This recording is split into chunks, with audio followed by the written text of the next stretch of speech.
Todo suyo, Paola. Sí, me parece que es importante, y lo que yo le devolvía también, te devolvía a vos, Javi, en la respuesta, era decir, bueno, tratar, a veces uno trata de darle una vuelta de tuerca a ese 25 de mayo, porque seguro todos los que nos escuchan tienen conocimiento, un mediano conocimiento, que recuerden de su escuela, de que fue el 25 de mayo, ese proceso que inicia en Buenos Aires, en el Cabildo de Buenos Aires, y que conforma por primera vez en la historia de lo que era el virreinato del Río de la Plata, el nombre de lo que del territorio que habían creado los españoles como colonia, conforma, les decía, por primera vez un gobierno integrado por criollos, o sea, por españoles nacidos en América, españoles americanos que le decían ellos. Nosotros le decíamos criollos.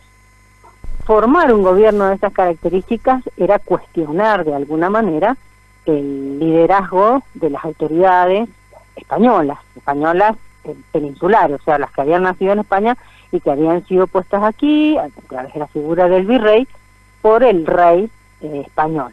Entonces, la formación de un gobierno de criollos, el primer gobierno patrio, que a lo mejor alguna vez ustedes han escuchado, eso es lo que tiene lugar el 25 de mayo de 1810, en un contexto internacional súper complejo, que no quiero agobiarlos, pero bueno, tiene que ver con que Napoleón ha invadido España, los reyes españoles están presos, entonces todas las ciudades españolas en España y las colonias españolas en América forman juntas de gobierno para rechazar al invasor, o sea, en contra de Napoleón y preservar los derechos de Fernando.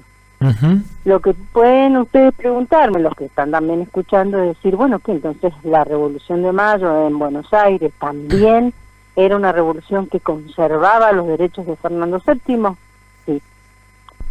En la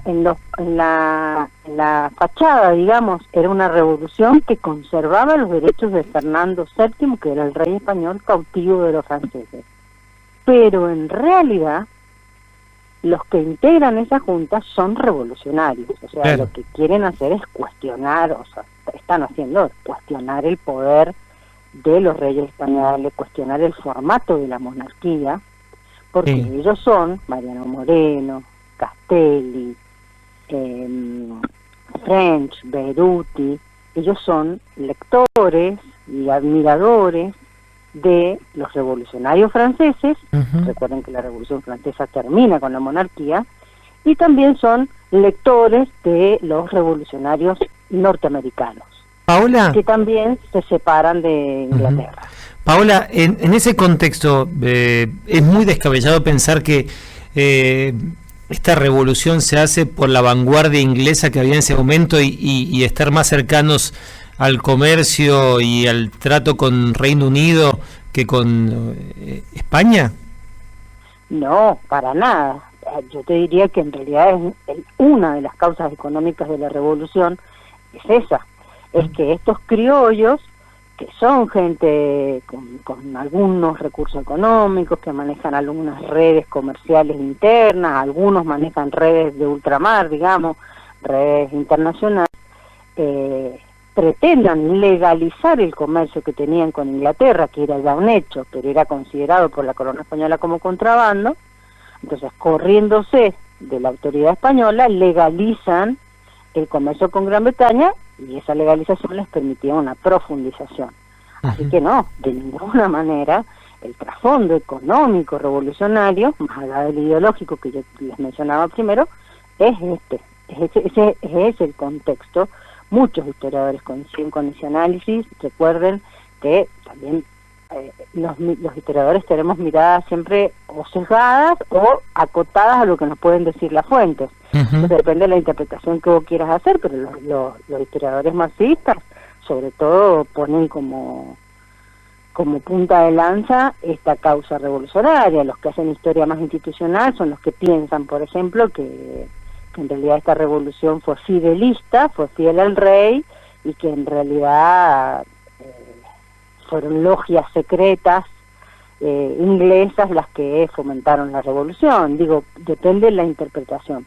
pero lo que vos estás aportando es súper importante, porque en realidad es el trasfondo económico, y que en realidad es la situación económica mundial. O es Inglaterra o es Estados Unidos los que están controlando por lo menos el circuito mercantil en el Atlántico. Claro. ¿Sí? Claro. Todo lo que va y viene de Europa a América del Norte hacia América del Sur, incluso tocarse con las colonias en África, ¿no? Claro, todo ni hablar de eso. Que eso era lo más nefasto de todo el proceso europeo, sobre todo después de la división en África, ¿no? Claro. No me quiero ir del tema, porque nos colgamos, yo pregunto, pero volvemos. No, está bien, pero me parece que después retomamos, le hacemos la síntesis y ordenamos, pero me parece que está bueno eso, pensarnos no solo en la islita, digo, por ahí del Villiquen, del Cabildito y las escarapelas, sino pensarnos en un contexto súper complejo, del cual nosotros no quedamos exentos. Ustedes piensan que las revoluciones que se produjeron en las colonias españolas se produjeron entre 1808 y 1820 y se cayó todo el imperio colonial español en 14 años. Claro, y lo que le costó la primera de todas las revoluciones, que fue en Haití, que si bien era una colonia francesa, ser la primera revolución. Pagaban un canon, una multa hasta hace muy poco a Francia por independizarse. Digo, esa fue la única revolución que hubo de nativos, ¿no? Después el resto fueron de patricios y todas estos sectores que buscaban la vanguardia económica más que la... Claro, la burguesía, claro, diríamos, burguesía, ¿no? Que la clase comerciante, sí. La revolución haitiana es una revolución, sí, muy particular, y yo te diría que no hay nada igual en América, porque realmente es una revolución, no es que sean de pueblos originarios, digamos, sino que eran de esclavos, claro. Traídos de África, a los que se van a sumar los pueblos originarios. Por ahí lo que tienen las revoluciones de las colonias españolas, que también las hacen muy particulares, es que son criollos, sí, son estas burguesías mercantiles, ricas, intelectuales, académicas. Digo, piensen que Moreno había traducido a Rousseau, este libro emblemático de Francia. Ellos van a captar las voluntades de las comunidades indígenas. Piensen en México, piensen en el Perú, y todo lo que esos territorios incluyen mucha población originaria, además de la población negra. La revolución haitiana tiene la componente casi exclusiva de el esclavo negro, ¿no? Que venían en el tráfico de personas terrible que hacían portugueses, ingleses y españoles también, ¿no? Pero la complejidad social que tiene las revoluciones españolas es que además de la componente criolla, burguesa, rica, acomodada, también está la indígena y también está la esclava. Claro. La negra. Y Paola, entonces, acá en Argentina, este componente de este 25 de mayo, y recordamos todos los integrantes de esa primera junta, no había ese componente, no estaba. No, ellos no forman parte de la élite que dirige la revolución. No, sí, ellos van a ser convocados, van a haber levas obligatorias para que se conviertan en soldados, que eventualmente van a ir integrando lo que va a ser, todavía no en 1810, sino eventualmente, a partir de la llegada de San Martín, los ejércitos de independencia. Van a ser la carne de cañón, digamos, del proyecto revolucionario de esta burguesía. Pero ellos no son parte de las élites dirigentes. En algunos cabildos del altiplano boliviano, por ejemplo, van a compartir los viejos curacas, ¿no? Los viejos jefes de los Ayllu, la unidad de organización social andina típica, van a compartir de alguna manera los espacios en los cabildos, porque habían cabildos de indios. Entonces, el cabildo blanco con el cabildo de indio van a ir como armando los procesos revolucionarios. Por eso, por ahí la situación altiplánica o la del sur del Perú es como muy diferente de la del Río de la Plata. Claro. O la mexicana. Lo interesante, por ejemplo, es que cuando Castelli, en el 1813, bueno, creo que acá ya se me acaba el tiempo, pero... dale un poquito más. Con la asamblea del año 13 se proclama la libertad de vientres, que se establecía que a partir del 31 de enero de 1810 todos los niños nacidos de mujeres esclavas nacían libres. Él hace esa proclama en Tiahuanaco, en el altiplano boliviano, Claro. Y vos decís, ¿qué tiene que ver si estamos hablando de los esclavos? ¿Por qué se va a un lugar donde es cuna de los pueblos originarios? Es un mensaje político. Claro, porque es un mensaje, digamos, seductor para un sector social que era el mayoritario. Claro, y que en esa época... Esa pequeña élite. Claro. Sí. Paola, y la Universidad de Chuquisaca también estaba contemporánea a este proceso, si no me equivoco. Claro, ahí que había estudiado nada más y nada menos que Saavedra. Claro, que era la universidad que respetaba la lengua originaria y también el español como lengua oficial, digamos.